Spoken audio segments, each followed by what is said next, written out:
आज हम बात करेंगे एसआईपी के कुछ ऐसे भयानक गलतियों के बारे में जो कि मैक्सिमम इन्वेस्टर करते हैं।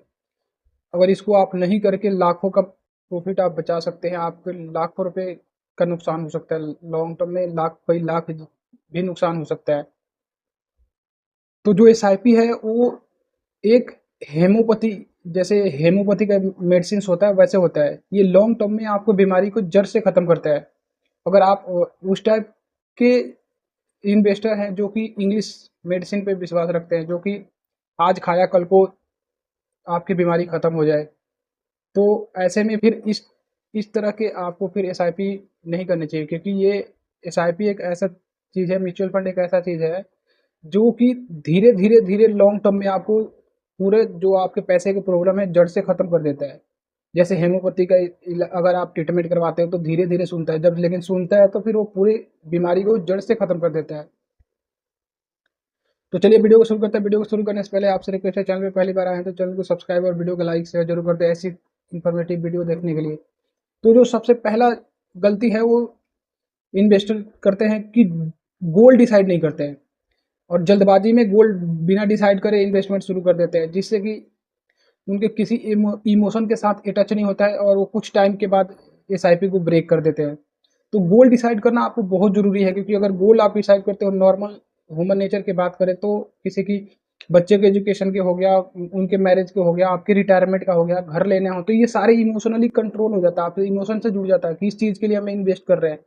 तो फिर आप उसको बीच में ब्रेक कर तोड़ने के लिए या कुछ पैसे निकालने के नहीं सोचते हो। तो अगर जब ये नहीं सोचते हो तो लॉन्ग टर्म में आपको काफ़ी बड़ा पर्पस और बड़ा रिटर्न बनने का चांसेस ज़्यादा हो जाता है।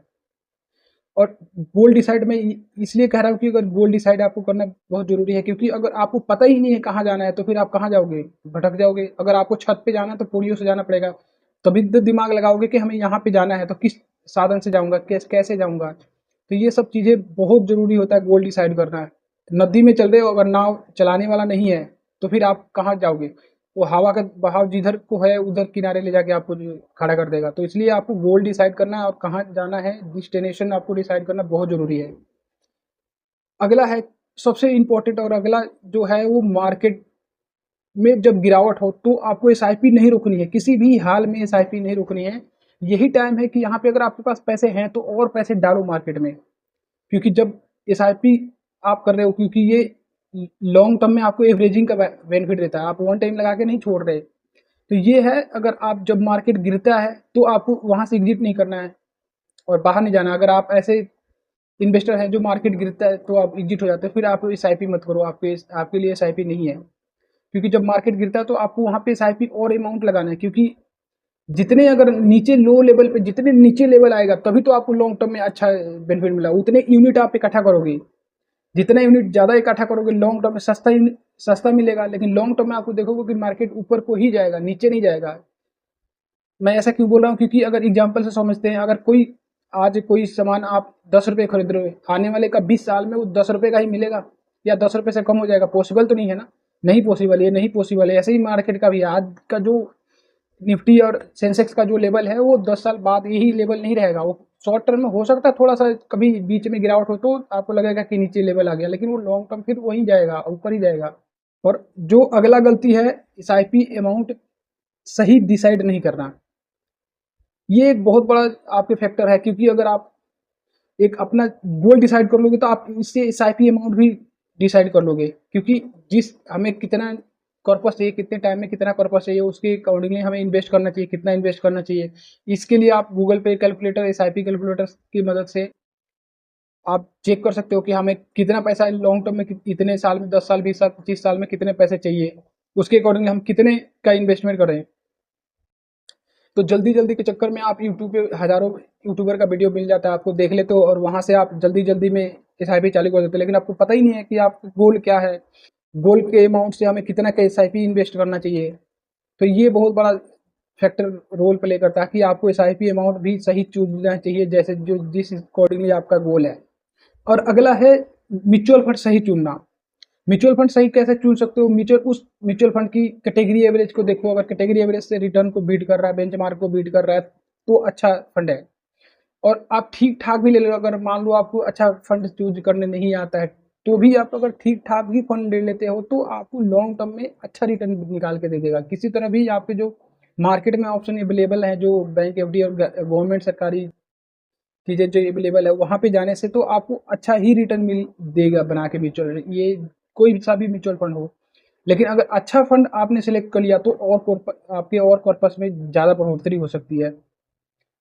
तो इसलिए जब अच्छा फंड चुनना हो तो आप कैटेगरी उस फंड के कैटेगरी एवरेज को देख लो, बेंचमार्क को देख लो, अगर आप वहाँ से ठीक-ठाक रिटर्न बीट कर रहा है, अल्फा देख लो, उसका स्टैंडर्ड डेविएशन देख लो, बीटा देख लो, अगर सब कुछ फिट बैठता है तो आप उस फंड में इन्वेस्ट कर सकते हो। अगर इससे नहीं होते तो आप किसी डिस्ट्रीब्यूटर या किसी फाइनेंशियल एडवाइजर से आप कनेक्ट कर सकते हो, उससे एडवाइस ले सकते हो, उसके बाद इन्वेस्टमेंट शुरू कर सकते हो। जल्दबाजी नहीं करनी है, क्योंकि लॉन्ग टर्म तक आपके जो गोल है उसको अचीव करना है तो आपको पूरा धैर्य का जरूरत है।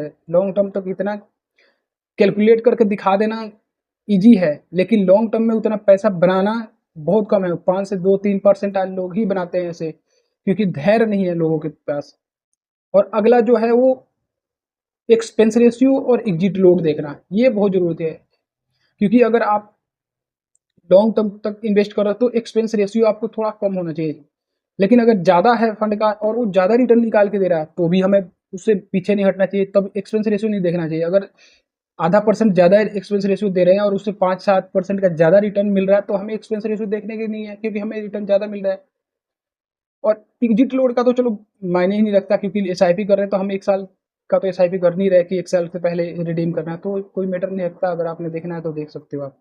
और अगला जो है एसेट एलोकेशन, ये बहुत मेजर रोल प्ले करता है कि म्यूचुअल फंड जो एसआईपी आपके पैसे फंड लगा रहा है वो कहाँ लगा रहा है, फ्यूचर में उसके आने वाले कैसा रिटर्न देगा, उसकी जिस जिस सेक्टर में लगा रहा है उस सेक्टर का कैसे परफॉर्मेंस चल रहा है, ये आपको रेगुलर अपडेट देखते रहना चाहिए।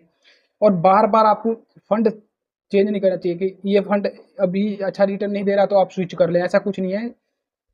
ऐसा टाइम आएगा कि हर फंड आपको थोड़ा सा अपने कैटेगरी एवरेज या बेंचमार्क से डाउन परफॉर्म करेगा, कुछ टाइम तक करेगा, लेकिन फिर वो आने वाले टाइम में अच्छा परफॉर्म करने लगेगा।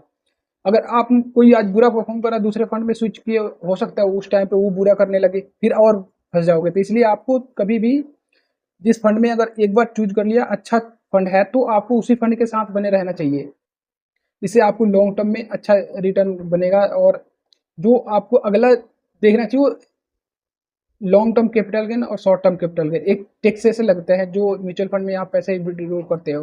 तो आप ऐसा डिसाइड कर लो, शॉर्ट टर्म कैपिटल गेन तो 20% का है, इसमें कोई लिमिट नहीं है। अगर आप एसआईपी अमाउंट करते हो तो हर एक मंथ में डाउन इन्वेस्ट करते हो, तो ऐसे आपको शॉर्ट टर्म कैपिटल गेन अगर लास्ट जब एसआईपी अमाउंट इन्वेस्ट क्लोज कर रहे हो तो कम से कम 1 साल और होल्ड कर लो। इससे ये होगा कि आपका जो 20% का जो टैक्सेस लगने वाला है 1 साल के इन्वेस्टमेंट पे और जो गेन हुआ उससे आप इतने पैसे बचा सकते हो। और और लॉन्ग टर्म कैपिटल गेन में 12.5%, उसमें 1,25,000 की लिमिट है, उससे ऊपर का है तो वो वहाँ पे आपको काफ़ी डिफरेंस देखने को मिल जाएगा। इस वीडियो से रिलेटेड आपके माइंड में कोई भी क्वेरी अकाउंट बस मैं क्वेरी जनरेट आने वाले टाइम में बहुत सारा वीडियो लेकर आऊँगा। एक हम्बल रिक्वेस्ट, अभी तक चैनल को सब्सक्राइब नहीं किया, चैनल को सब्सक्राइब कर ले। Thank you so much watching this video.